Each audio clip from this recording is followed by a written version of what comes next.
Hello, everybody. This is Rob Metalworks, and welcome to another edition of what I call the Mas Metal Monologue. This is my platform where I really like to touch base on stuff that I just love, regarding heavy metal. And some of you guys who've been following our program for quite some time know that I am a collector, and I collect a whole bunch of things, photographs and records and miniatures, and also figures and statues. And today I'm going to bring you on this fourth episode of the Mas Metal Monologue, the unboxing of the Knucklebonz Rock Icons statue for Mick Mars of Mötley Crüe. Now, first of all, before I get started and open this box, I want to give a big shout out to my brother, Kevin Minardi. He and I are both part of this group called the Knucklebonz Rock Icons Collector and Trading Post. And through this group, people like me get to share pictures of their statues, and sometimes collectors will share and sell some of their collection. And so this is the very first time, and I have several statues from Knucklebonz. This is the very first time that I bought a statue from a collector and not from the company. So I only did that because, as you will hear me say, this statue is quite rare. The Mötley Crüe Shot at the Devil era statues from Knucklebonz came out in 2018. So yeah, like about 5 years ago. And they only make a limited number of each of these statues. And usually that number falls around 3,000. So I always wanted to get the Mick Mars statue. However, sometimes when statues, especially of a band, are released, collectors and other people will not sell them individually. They only will sell them as a set. So when I saw Kevin's posting in the group about him selling his Mick Mars statue, I could not pass it up. So again, thank you, Kevin, for putting this Mick Mars up on the trading post. He and I had a wonderful transaction. Lots went into it. There was some delay in the delivery, but he said he made it up to me in this box. So we're going to find out exactly what he sent me. He said it's also a collectible and very cool. So let's get started in opening this statue. Now, really quick, for all you young people out there, Shot at the Devil was the second release from Mötley Crüe. It came out in fall of 1983. So yeah, a long time ago. I was 12 years old when that record came out. And I remember, and I don't remember how, I was thinking today, I don't know how I first started listening to that record at 12 years old. I don't know if somebody in my neighborhood had it, or if my brother had it, or something. But I was jamming that record when it first came out. And I remember, I always kind of thought Shot at the Devil, not only the title, but if you remember the intro for the record, it had that kind of ominous, doomy voice at the beginning, talking about, the end of the world and stuff like that. And it was really wicked and scary, wicked and scary. And that was kind of the attraction to it. Then you saw the video. The very first video, the first single for the record was called Looks That Kill. And then you got to see the crew come on out, with flaming, and girls were bound, and they were all decked up in their costumes. And, Mick Mars had blood in his mouth. It was a great visual to the record. And that really is what blew them up. Of course, Shot at the Devil was the breakthrough record, man. It sold 100 million copies. They had like 9 top 10 singles in the Billboard. A very successful record, a very celebrated and pinnacle record in the history of rock music. Now, guys, I'm not talking about what Mötley Crüe is today or what happened after Shot at the Devil. I'm specifically talking about that era of the band. And I remember when Shot at the Devil came out, that's when I went back and started listening to the first release, Too Fast for Love 2, and I also love that too. So let's go ahead and get started. And, I've been posting a little bit about Mick Mars lately because some of you guys, know that he retired from Mötley Crüe back a little over a year ago in October 2022. He retired because he's 72 years old now, and some of you know he has a spinal a spinal issue, that a degenerative issue that keeps him from kind of standing erect, and he's always in pain. So nonetheless, he's had a long career, successful career, and I think this statue celebrates a time when the crew was still very, very hungry for success. And it really kind of represented them in a raw, heavy form. And that's what I think about when I see this statue. So I want to pull it out. Kevin said it is in mint condition. And let's go ahead and see it, all of us together. So you can see the box here is still labeled. And if I didn't mention this before, Kevin, this package came all the way from Canada. And that's where Kevin's from.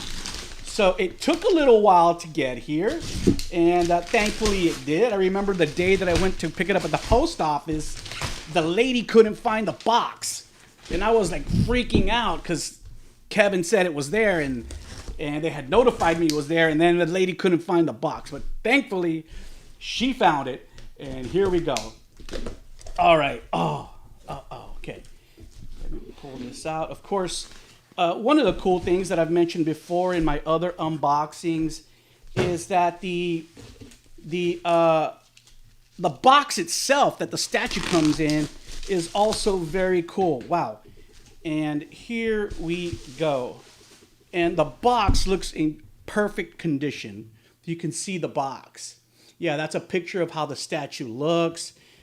Here is a bio for Mick Mars. And then you'll see two examples of pictures of the other statues for Vince Neil, Tommy Lee, and Nikki Sixx.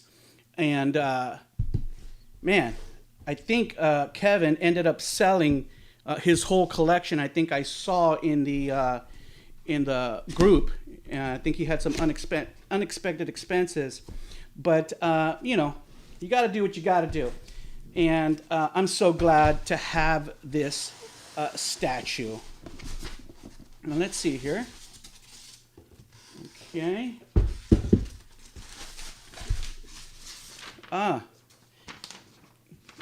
Kevin even sent me the actual paper that came in, the instructions that tell you how to put his heel in the base. So here we go. Oh, okay. Here we go. All right. I'm going to pull out the base first. And here you go. The base is the cover for Shout at the Devil. And you'll see, though, like I mentioned before, Rock Icons is really good about documenting which number of the 3,000 that this statue represents. This statue represents number 69. I hope you can see that. Number 69 out of 3,000. Okay. And here's my little goodie. And we're going to open that later. But let's focus on the statue. And here he is. Whoa. Super cool. There he is. Mick Mars and all his Shout at the Devil glory. Okay. This statue, you just put him right in the little hole here. Oh. Yeah, you put him right in the little hole of the base, and he stands like that. Very cool. Yeah. And I'm going to find a great place for him in the Metalworks studio to highlight so that all my visitors can see him. Okay.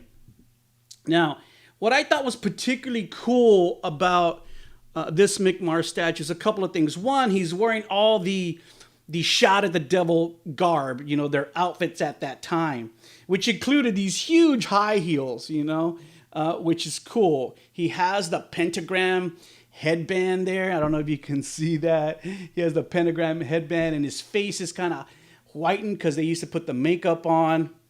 But I think one item is of particular note that I really enjoy about the statue, and that is the guitar that they made this statue with. Now, some of you guys who are old school like me may remember that Mick Mars and Nikki Sixx always all used to play like BC Rich Warlocks at that time. But this guitar was not used in any videos. It was a guitar that Mick Mars did use during the Shout at the Devil tour. And there's many pictures of this guitar. This guitar is what is called a Hammer Blitz. The name of the brand of the guitar is Hammer. But this particular striped guitar is called a Blitz. And you'll see a lot of pictures with Mick in this guitar. You can still, this guitar came out in the 80s, and you can still find this guitar on reseller pages. It usually goes for about $2,000 now. Not a very high-end guitar, but it was a very cool guitar, and Mick looked great playing it. I always love the kind of yellow and black, tiger stripes there. So I'm really happy. I think right now is a crucial time to talk about Mick Mars, not only because he's been retired and away from the crew, and I don't want to get into all the, dilemmas and disputes and litigation that's going on between him and the band, but it's also important to know a few things. Mick Mars, whose real name is Robert Allen Deal, did join Mötley Crüe and was a founding member of Mötley Crüe. And they say he's a founding member because, one, he came up with the name Mötley Crüe. And if you watch The Dirt, they even put that in the movie, that he came up with the name Mötley Crüe. And, at the end of the day, I think the success of Mötley Crüe is a beautiful thing. It is a combination of many different elements that came together at a magical time. So when I think about the crew and what made them so famous and popular, still even today, doing stadium tours, I think about what each one of the band members brought into the band. And that's why when one member is out, it really doesn't work. Now, Vince Neil, of course, we all love Vince Neil. Back in the day, he was the sexy man, right? And he got all the chicks. That's what he did. Tommy Lee, the crazy wild man, was the charisma for Mötley Crüe. Nikki Sixx, of course, was the mastermind and the drive that drove this band to success. But most importantly, it was Mick Mars who brought the music. And that is the truth, people. And they even show it in the movie, too, where he wrote so many songs. He elevated their musical game, brought in a lot of guitar chops, a lot of solos, and that's what made Mick Mars so great. And man, I love that era of Mötley Crüe. I have a big poster in my office of Mötley Crüe. Looks That Kill was a great record, a great song. Too Young to Fall in Love, another great song. The third single was Helter Skelter, which is okay.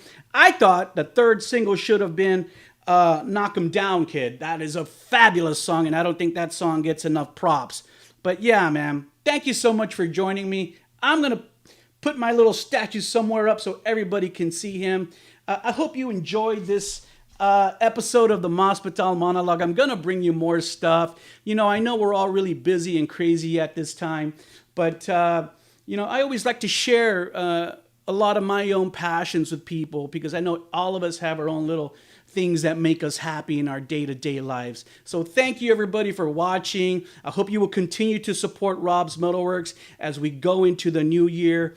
I'm not sure if I'm going to do one more interview here in November and December. I may or may not, but I'm already working towards 2024 and looking ahead and hopefully to continue to deliver a lot of great material for you, for those of you who follow us from around the world. Yes, thank you so much, all my South American people and all my people from Australia and Europe, and of course, here in Texas and around the U.S.